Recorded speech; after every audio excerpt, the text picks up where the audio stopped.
Assalamualaikum warahmatullahi wabarakatuh.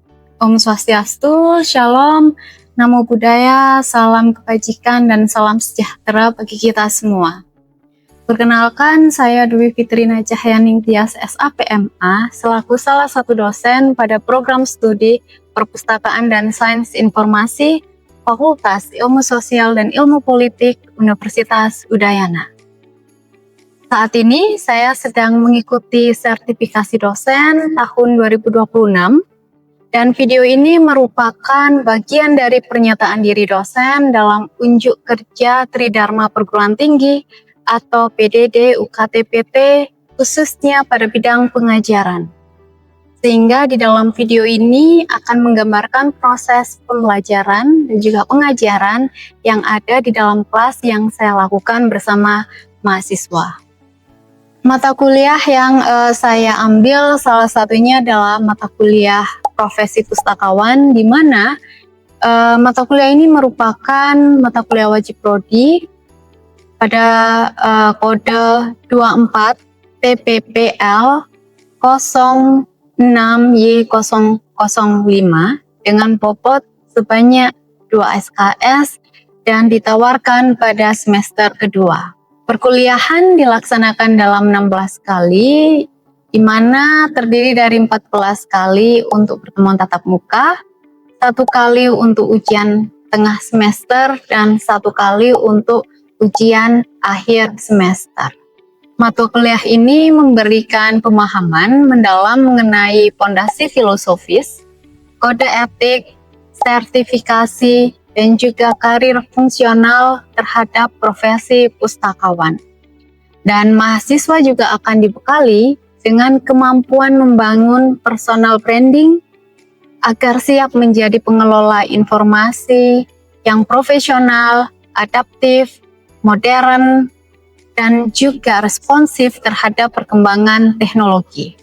Nah, melalui mata kuliah kali ini, mahasiswa tidak hanya mempelajari bahwa pustakawan itu adalah sebagai pekerjaan, melainkan memahami bagaimana profesi pustakawan dengan keilmuan yang harus dimiliki, tanggung jawab sosial, dan juga standar kompetensi serta kode etik.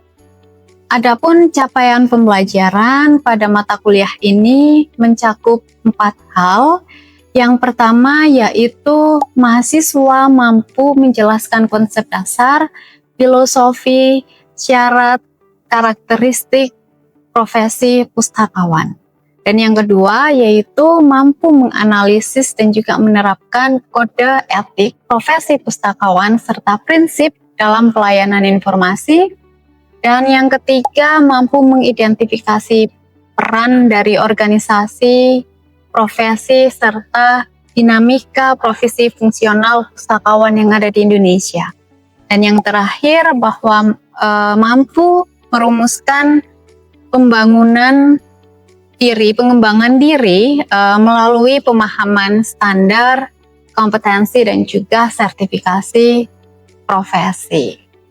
Pada pertemuan kali ini saya memilih untuk topik kompetensi pustakawan dan peran di era kecerdasan buatan. Nah, melalui topik ini mahasiswa diajak untuk menganalisis, kemudian juga mengetahui manfaat serta resiko ataupun persoalan etis bagaimana penggunaan kecerdasan buatan dalam layanan informasi. Kemudian nanti bagaimana juga untuk merumuskan strategi serta tindakan profesional yang perlu dilakukan oleh pustakawan. Di dalam proses pembelajaran ini saya menerapkan 3 unsur utama, yaitu delivery, interaction, dan juga assessment. Nah, pada aspek delivery, materi akan disampaikan secara terstruktur, baik berupa ceramah singkat ataupun dari presentasi, kemudian pemberian contoh yang aktual ataupun studi kasus. Pada proses interaction akan ada mahasiswa yang terlibat untuk menjawab pertanyaan pemantik, diskusi, ataupun tanggapan antar kelompok dan juga pemberian umpan balik oleh dosen. Dan yang terakhir yaitu pada aspek assessment, yaitu pemahaman mahasiswa akan dinilai melalui observasi partisipasi, kemudian kemampuan dalam menganalisis dan juga memecahkan masalah serta refleksi pembelajaran. Secara keseluruhan untuk penilaian mata kuliah ini terdiri dari tugas yang terstruktur, kemudian ujian tengah semester, dan nanti akan ditutup dengan ujian akhir semester dengan proyek, yaitu pembuatan portofolio profesional pustakawan dan juga dilengkapi dengan dokumentasi video yang akan dikumpulkan pada ujian akhir semester. Selanjutnya kita akan melihat cuplikan proses pembelajaran yang terjadi selama di kelas. Selamat menyaksikan. Oke, selamat siang semuanya. Gimana kabarnya? Baik. Oke, nggak terasa sekarang kita sudah memasuki minggu ke-14 ya, atau di pertemuan ke-14. Yang mana artinya lagi satu pertemuan kita akan menyelesaikan proses pembelajaran kita dalam mata kuliah profesi pustakawan. Dan nantinya sesuai dengan kesepakatan yang kita sudah sepakati di awal ya, untuk UAS kita akan melaksanakan proyek yaitu dengan pengumpulan pembuatan portofolio profesional profesi pustakawan ya, dan juga dilengkapi dengan dokumentasi video. Kita juga sudah menyepakati kapan akan dikumpulkan dan di mana dikumpulkannya ya. Oke, kalau begitu kita akan melanjutkan ya pertemuan kita di minggu ke-14. Hari ini saya cukup tertarik untuk mengangkat topik yaitu terkait dengan kompetensi dan peran pustakawan di era kecerdasan buatan. Sudah tidak ada yang asing lagi ya dengan apa yang disebut dengan kecerdasan buatan. Semua sudah paham ya. Saya rasa juga untuk tools ataupun aplikasi ataupun softwarenya banyak yang sudah menggunakan. Nah, dari situlah ya yang namanya perkembangan kecerdasan buatan atau yang sering kita dengar sebagai AI itu ternyata tidak selalu membawa teknologi baru. Dalam artian tidak selalu melahirkan sebuah teknologi yang baru. Tetapi ini juga menambah tuntutan khususnya di profesi-profesi ya. Banyak sekali tuntutan adanya kecerdasan buatan, salah satunya untuk profesi pengelola informasi yaitu pustakawan. Nah, itulah kenapa yang namanya kompetensi itu ya, peningkatan kompetensi itu harus digalakkan. Terutama di era digital seperti ini, dengan adanya kecerdasan buatan, pustakawan itu harus mampu mengupdate, kemudian juga apalagi mengetahui apa sih yang terbaru sehingga peningkatan nanti akan ada di pustakawan tersebut.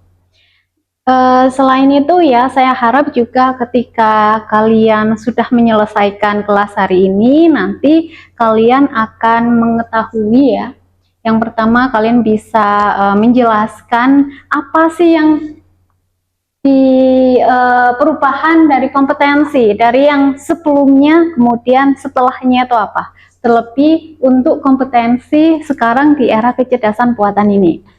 Selain itu juga kalian mengetahui apa saja manfaat, kemudian resiko, dan juga batasan-batasan, serta kalian nanti bisa merancang skema sederhana ya untuk pengembangan kompetensi pustakawan. Jadi kuncinya adalah menjelaskan, menganalisis, dan juga merumuskan. Oke, kalau begitu saya ingin tanya sedikit ya. Kalau semisal kita ini semua kan yang di sini adalah calon pustakawan ya. Apa yang akan kalian lakukan semisal nantinya ada pemustaka datang ke kalian, tanya, minta rekomendasi untuk mengerjakan tugas itu saya bisa dapat di mana sih? Kira-kira kalian rekomendasinya apa? Apa yang akan kalian berikan? Carinya di mana? Di opak. Opak. Yang lainnya? Adit?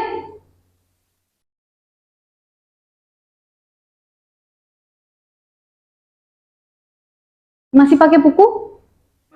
Masih. Ya, ada buku ya. Terus kemudian ada yang pakai AI langsung? Ada ya. Jadi sumbernya atau resource-nya itu sebetulnya beragam ya. Ada katalog, ada database, repository, atau sekarang pakai AI. Nah, itulah dari keberagaman sumber-sumbernya itu sebetulnya kita harus sesuaikan berdasarkan kebutuhan pemustaka. Selain berdasarkan kebutuhan pemustaka, terus tujuannya itu apa? Dan yang jelas yang perlu juga diperhatikan bahwa kita juga harus bisa melihat kemampuan pemustaka itu dalam mengakses informasi itu sejauh mana. Sehingga apa? Kita itu tidak hanya merekomendasikan, tidak hanya sekedar merekomendasikan, oh kamu pakai katalog aja kalau mau cari informasi, tetapi tidak hanya sampai situ, melainkan memberikan informasi yang bermanfaat, yaitu dengan cara kalau bisa sampai melakukan bimbingan, dalam artian kenapa harus cari di sini? Oh, karena informasinya yang kamu butuhkan seperti ini. Jadi kita juga harus melihat berdasarkan kebutuhan dari pemustaka tersebut ya. Nah, dari sini ya kita sudah bisa melihat ya bahwa yang namanya lingkungan informasi itu sudah mengalami perubahan. Jadi tidak hanya bisa dicari di katalog, melainkan sekarang sudah berubah dan ternyata tidak hanya dari lingkungan informasi, tetapi juga dari perilaku pencarian informasinya. Nah, kalau perilaku pencarian informasi ini kita sebut sebagai information seeking behavior.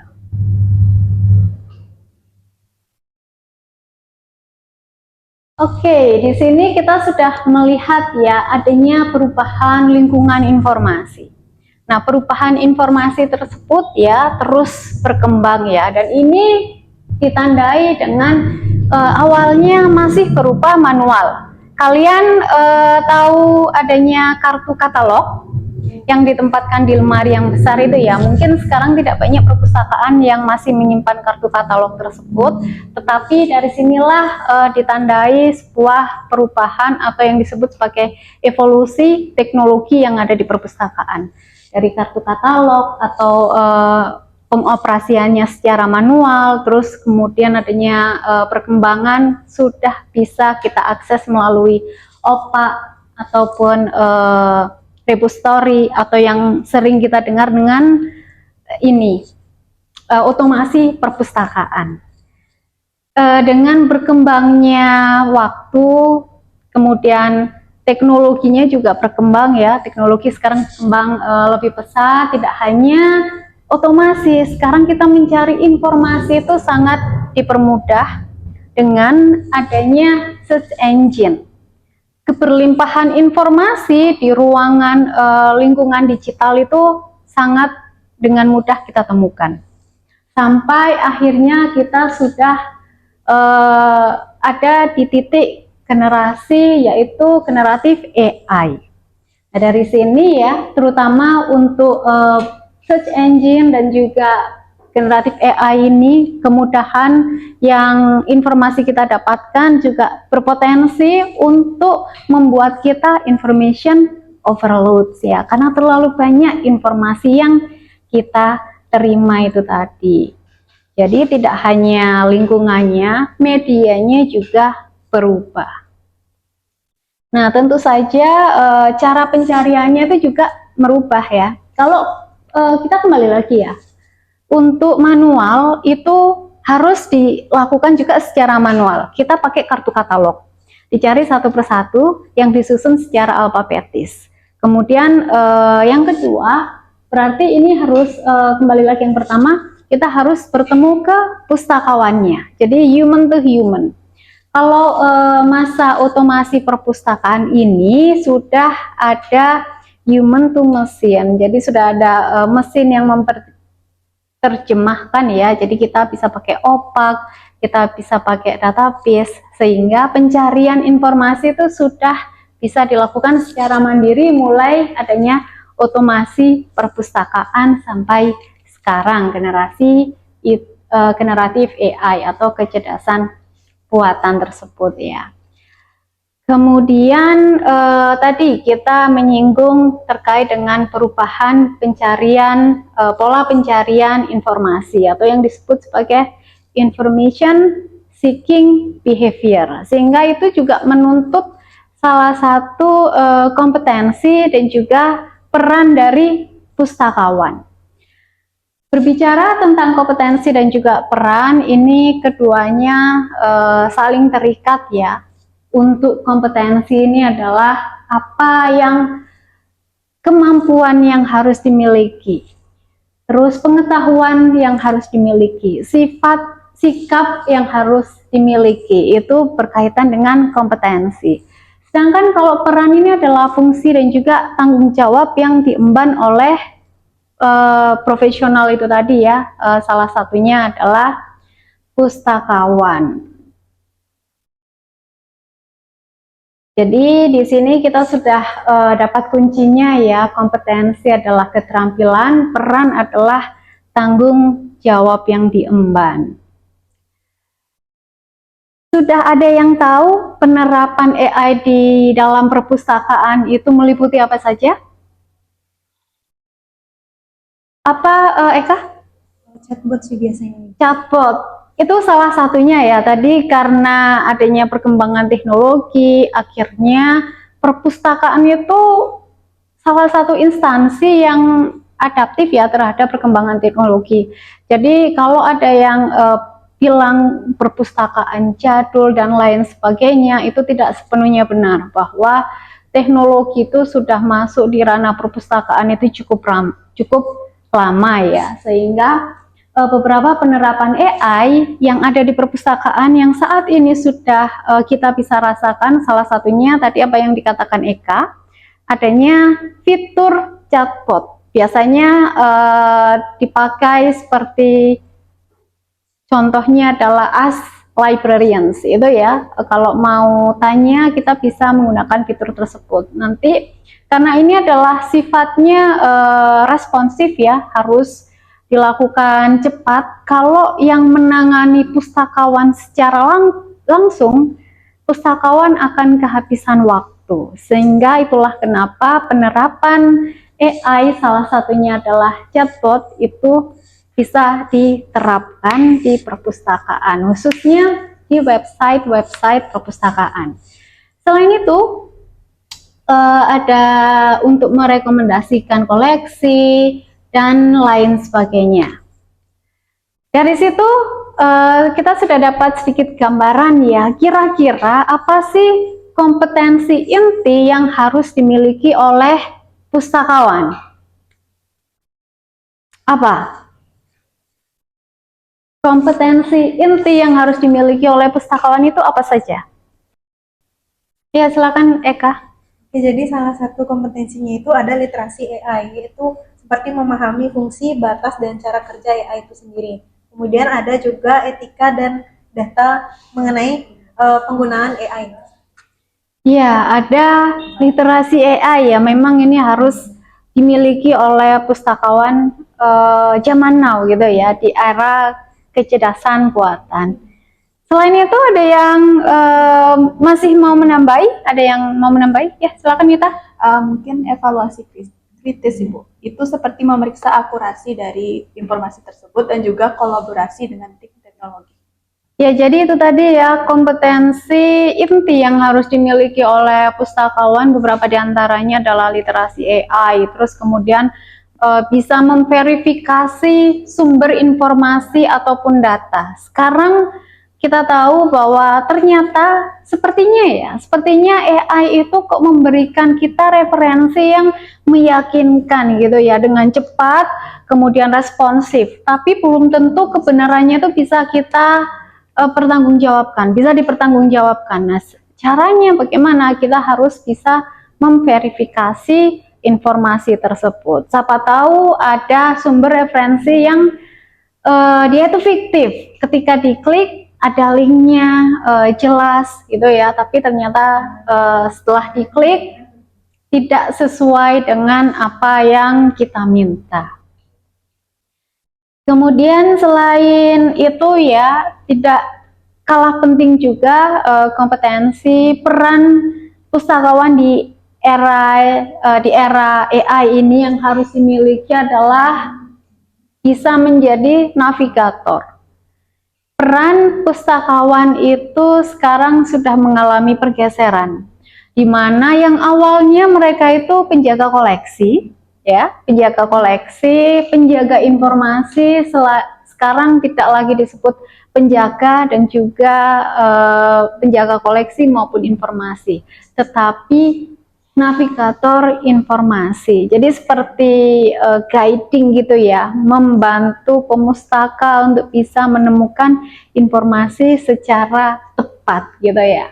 Terus kemudian verifikator ini tadi sudah disampaikan oleh Mita ya, karena harus bisa memeriksa fakta dan lain sebagainya, dan juga yang penting adalah penjaga etika dan juga data, karena ini ada hubungannya dengan apa yang bisa dibagikan, apa yang bisa disebarluaskan lagi ya untuk diseminasi informasi.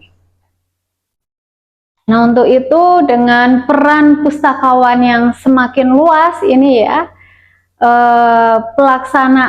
dalam pelaksanaan sudah jelas tidak selalu mudah. Itulah kenapa pasti akan ada tantangan. Beberapa tantangannya ataupun resikonya diantaranya itu adalah adanya keterbatasan sumber daya, mulai dari sumber daya human-nya ataupun resource-nya. Selain itu adanya halusinasi bias. Nah, inilah tadi kenapa kok pustakawan harus punya kompetensi literasi AI, karena banyak sekali informasi-informasi yang dia itu bias, kemudian juga halu kalau kita bilang ya, dan selainnya itu ada kesenjangan, kemudian dan lain sebagainya.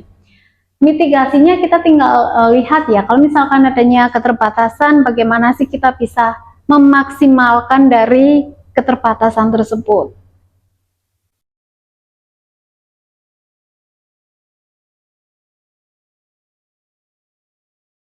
Oke, dari sini ya kita bisa melihat bahwa tantangan-tantangan tadi itu sebetulnya jangan kita lihat secara sempit ya, tetapi ini bisa menjadi salah satu kompetensi yang harusnya bisa diunggulkan. Dengan adanya AI, kita tidak bisa menutup mata, kita tidak bisa menolak ya. Yang kita lakukan adalah bagaimana kita bisa upgrading skill ataupun kompetensi kita dalam kecerdasan buatan sekarang. Jadi ya kita harus adaptif gitu ya, responsif terhadap perkembangan teknologi informasi. Kalau kita sebagai calon pustakawan tidak bisa menyeimbangi akan tantangan dan lain sebagainya tersebut, kita akan tertinggal. Termasuk juga perpustakaannya bisa jadi ditinggal oleh pemustaka. Ya, jadi peningkatan kompetensi itu perlu dilakukan secara bertahap ya, mulai pemetaan sampai dengan pembelajaran yang bisa kita lakukan bersama-sama. Jadi apa yang kita pelajari hari ini adalah bahwa AI itu bukan ini ya, penentu, tetapi AI ini adalah sebagai salah satu pembantu, salah satu tools yang bisa meringankan pekerjaan kita sebagai profesional pengelola informasi atau pustakawan ya. AI ini pada akhirnya kecerdasan buatan AI inilah yang akan nanti membutuhkan kecerdasan secara profesional dari humannya atau dari pustakawan tersebut. Bila mana pustakawan tersebut bisa menggunakan secara etis, kritis, dan juga bertanggung jawab. Sampai sini ada yang ingin ditanyakan terlebih dahulu atau ada komentar? Oke, baik. Kalau tidak ada yang ditanyakan, saya rasa kita cukupkan ya pertemuan hari ini. Diskusinya tadi juga sudah kita laksanakan sehingga kita mendapatkan insight dari teman-teman yang lainnya ataupun insight yang telah saya berikan. Akhir kata, saya ucapkan terima kasih. Selamat siang semuanya dan kita akan melanjutkan pertemuan kita terakhir di minggu depan. Selamat siang dan terima kasih. Demikianlah cuplikan video pembelajaran yang saya laksanakan di dalam kelas. Semoga ini menjadi salah satu komitmen nyata yang saya laksanakan pada Tridharma Perguruan Tinggi khususnya di bidang pengajaran. Dan semoga ini menjadi pertimbangan yang baik untuk penilaian pada sertifikasi dosen. Atas perhatiannya saya ucapkan terima kasih. Wassalamualaikum warahmatullahi wabarakatuh. Shalom, Namo Buddhaya, salam kebajikan, Om Santi Santi Santi Om.